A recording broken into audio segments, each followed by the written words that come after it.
Amoka woke up early every morning. The sky was still dark. She got out of bed and stretched her tired arms. The maid's room was small and cold. She shared it with 4 other girls, but they never talked to her. She washed her face and put on her old dress. It was the only one she had. Then, she went to work. First, she cleaned the big hall. She swept the floor and wiped the tables. After that, she went to the royal library. The library was her favorite place. The room was full of books. She did not know how to read, but she loved touching the pages. They felt smooth under her fingers. Prince Obiora often came to the library. He was kind to her. He taught her small words. "This is apple," he said one day, pointing to a picture in a book. Amoka repeated after him. She tried to remember every word. One day, she received a letter from home. She opened it with shaking hands. It was from her mother. "My daughter," the letter said. "I am very sick. The money helped, but I need medicine. Please send more if you can. I miss you." Amoka's heart broke. She wanted to go home, but she had no money for the journey. That night, she lay on the cold floor and whispered, "Mama, please don't die. I will help you." The next morning, Amoka walked as fast as she could. She wanted to ask Madam Jennifer for more work. Maybe she could earn extra money and send it home quickly. But when she entered the library, Prince Obiora was there. He was not smiling. His face looked sad. "Amoka," he said softly. "I have bad news." Amoka felt her heart pound. "What is it, Your Highness?" she asked. The prince looked at the ground. "Your mother, she has passed away." Amoka stood still.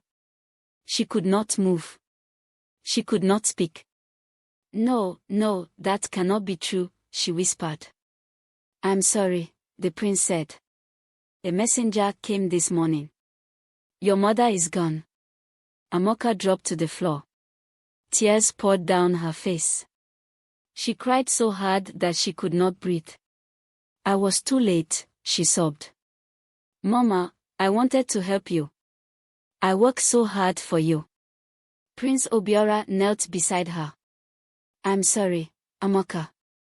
But his words could not bring back her mother. For many days, Amoka could not eat. She could not sleep. She only cried. The other maids whispered about her. "She is weak," they said. "Why cry for someone who is already dead?" Madam Jennifer was angry. "Stop crying and walk," she shouted. "The palace has no place for lazy girls." But Amoka felt empty. What was the point of walking now? Her mother was gone. She had no home to return to. One night, Amoka sat alone in the library. She touched the books, but she did not clean. The room was quiet. Prince Obiora came in. "Amoka," he said gently. "What will you do now?" She shook her head. "I don't know." "You can still learn," he said. "You can still have a future." Amoka wiped her eyes. "I don't have a family anymore." The prince looked sad. "You have me." The next day, Madam Jennifer called Amoka. "You are slow and lazy now," she said. "If you don't work harder, you will be sent away." Amoka was afraid. If she left the palace, where would she go? She thought of her mother's words, "Be strong, Amoka." That night, she looked at the stars and made a decision. She would stay. She would learn. Even if her heart was broken, she would not give up. Amoka worked harder than before. She cleaned the bookshelves. She mopped the floor. She dusted every table.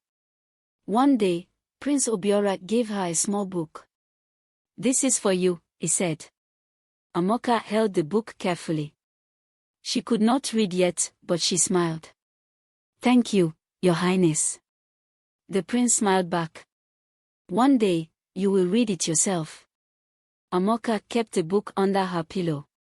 Every night, she held it close. She whispered to herself, "Be strong, Amoka." One evening, Amoka was carrying a tray of water when another maid pushed her. The tray fell, and the water spilled everywhere. "Clumsy girl," the maid said.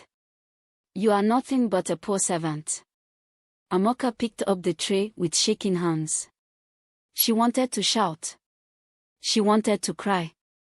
But she took a deep breath and said nothing. Late that night, she sat by herself in the dark. She missed her mother.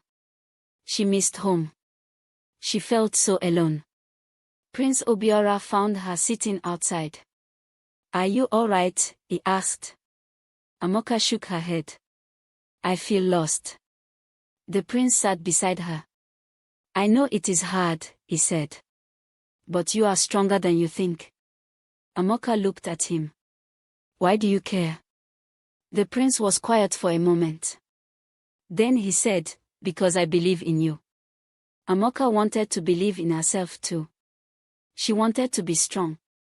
She started waking up earlier. She cleaned faster. She listened when the prince taught her words. One day, she picked up her book and slowly read the first word. She smiled.